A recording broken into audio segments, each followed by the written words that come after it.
Hi viewers. இன்னைக்கு ஜனவரி 7 சிறகடிக்க ஆசை serial என்னாச்சுன்னு சொல்லி பார்க்கலாம்க்கு முன்னாடி எங்க சேனல் சப்ஸ்கிரைப் பண்ணாதவங்க மறக்காம சப்ஸ்கிரைப் பண்ணுங்க. இன்னைக்கு என்ன அப்படின்னு சொல்லி பார்த்தீங்கன்னா, இங்க ரோஹிணியும் மனோஜும் பேசிட்டு இருக்காங்கல்ல. அப்போ மனோஜ் என்ன சொல்றாருன்னா, நீயும் தானே அந்த வீட வாங்கலாம்னு சொன்ன, நீ வேணாம் சொல்லியிருந்தானே நானும் விட்டுருப்பேன்ல அப்படின்னோடனே, இல்லாட்டி அன்னைக்கு மீனா கோயில்ல இந்த மாதிரி சகுனம் சரியில்லைன்னு வந்து சொன்னப்பனாச்சும் நம்ம கேட்டிருக்கணும் அப்படின்னு மனோஜ் சொன்னோடனே ரோஹிணி பயங்கரமா டென்ஷன் ஆயிடுறாங்க.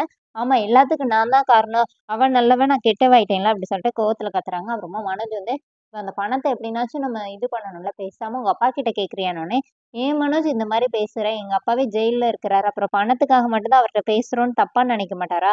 ஏன் நீ இந்த மாரிலாம் பேசிட்டு இருக்க? கொஞ்சோண்டு ஹியூமனிட்டியோட பேசு" அப்படிங்கிற மாரி சொல்றாங்க.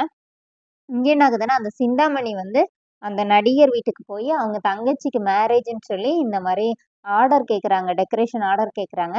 அவங்க கேட்டுட்டு வெளியில வரும்போது, அதே வீட்டுக்கு மீனா போறாங்க.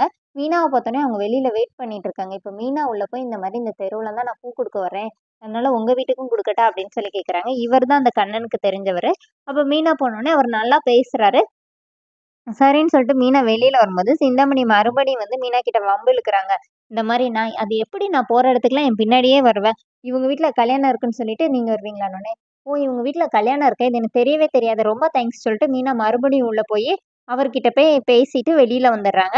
இங்க என்ன ஆகுதுன்னா, முத்துவும் மனோஜும் சாரி முத்துவும் செல்வமும் பேசிட்டு இருக்காங்க. இந்த மாரி இப்ப நான் சவாரியே வர்றதில்ல அப்படின்னோனே, இப்ப செல்வம் என்ன சொல்றாருன்னா, பேசாம நம்ம ஒரு டிரைவிங் ஸ்கூல் ஆரம்பிக்கலாமா? நீயும் நானும் சேர்ந்துன்னோனே, நல்ல ஐடியாடா. ஆனா அதுக்கு ஒரு அட்ரஸ் வேணுமே. எங்க வீட்டு அட்ரஸ போட்டா எங்க அம்மா சம்மதிக்க மாட்டாங்களே.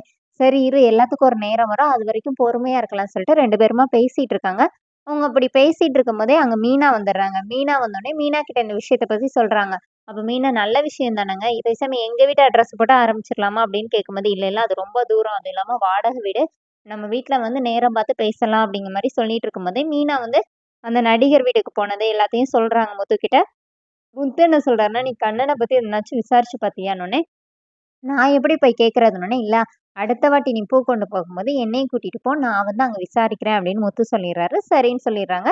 இங்க என்ன ஆகுதுன்னா, மீனா பின்னாடியே ஒருத்தர் சுத்திட்டே இருந்தார்ல, அவர் வந்து பைக்ல வரும்போது வித்யா மேல போய் இடிச்சிடுறாய்ங்க 2 பேருமா. அப்புறம் வித்யாவோட வண்டி ஸ்டார்ட் ஆக மாட்டேங்குதுன்னு சொல்லிட்டு அத டோ பண்ணி இழுத்துட்டே போறாரு.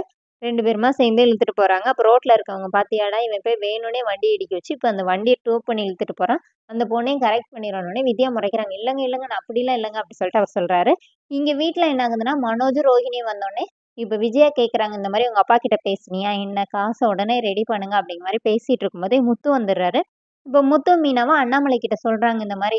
மீனா போயி அவங்க விசாரிச்சது, அவ சீக்கிரத்துல பணத்த இது பண்ணலான்னோனே, இப்ப மனோஜ் என்ன சொல்றாருன்னா, பணத்த வாங்குனோனே, பணத்த என் கையில தான் தரணுன்னோனே, எனக்கு உன்னைய மாரி யார்கிட்டயும் தூக்கிட்டு ஓடவும் தெரியாது, யார்கிட்டயும் ஏமாறவும் தெரியாது அப்படிங்கிற மாரி சொல்லிட்டு இருக்காங்க. அதோட என்னோட எபிசோட எண்ட் பண்ணிட்டாங்க. நாளைக்கு என்ன அப்படின்னு சொல்லி பார்த்தீங்கன்னா, முத்து வந்து விஜய் கிட்ட ஏன் ம் பார்லர் அம்மா தானே தோசை சுட போது. அப்போ வந்து பாலையும் அவங்களே காய்ச்சி குடுக்க சொல்லுங்க அப்படின்னோனே, எல்லாரும் போனோனே விஜய் அப்ப ரோகிணி கிட்ட சொல்றாங்க. பார்த்தல்ல காச திருப்பி குடுக்காட்டி, நமக்கு இந்த வீட்ல இதுதான் மரியாதை. ஒழுங்கா 2 பேரும் சேர்ந்து என்ன செய்வீங்களோ தெரியாது. காச திருப்பி குடுங்க அப்படிங்கிற மாரி சொல்றாங்க. அதோட என்னோட எபிசோட் ரன் பண்ணியிருக்காங்க.